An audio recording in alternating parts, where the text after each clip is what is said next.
Hey folks, welcome to our next tutorial about color and texture. Today we're going to talk about the difference between color and material, how to apply a texture, and I'll give you a quick overview about the texture mapping. Here you see a cube with a color. I animated it a bit with 3 movers on the X, Y and Z axis, and what you can see is as long as I have this color before it, the color values are the same at every pixel of the cube. When I bypass the color node with Ctrl A, you'll see the cube will automatically have a material on it. This is default even if there's no material node before the cube. If I add a material node, this default is overwritten by the settings of the material node. Here I can change the color, for example to red again. And as you can see, the cube will now react to the lighting source. I also can add a texture to the cube. I just pick a texture node and put it whether before the cube or the color node. I'll take a texture generator to get a random texture. For example, this one, I just put random values in here.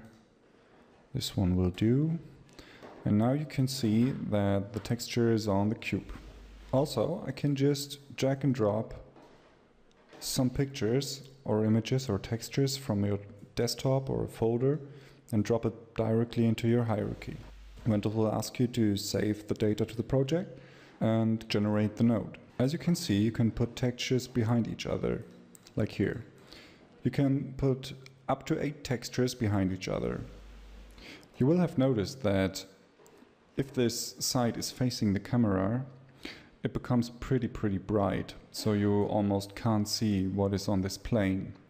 This is because of the scene light, like here you can see it. The scene light is coming from the front. To change this, we can override the scene light by dropping a directional light into the scene. In bigger scenes, you might want to fake the light, because if you do it like this, the light will change, and maybe you don't want this black places on the geometry.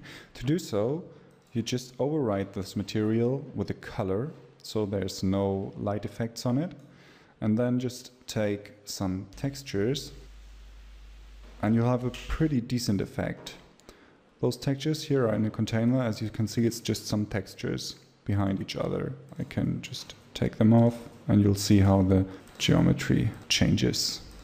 Anyway, to have this effect, you'll have to make some adjustments to your texture nodes. Like you can see over here, the shading option is in this case default. This one is custom and this one adds. Also, you have not a pass-through mapping. This would look like this. You can see the texture is static, doesn't move. If you put it to sphere map, for example, the texture is projected on your geometry and you'll get this smooth effect. Another thing good to know is those options here on the mapping concerning U and V. By default in Ventuz, this is set to clamp, which means the last pixel of your texture will be repeated. So this is why we get those orange bars over here. You can also set this to mirror or wrap. Same is for V. And you can also set a border to do something like this. So much about the basic things of coloring and texturing. And in the next tutorial we are going to talk about containers and the repository.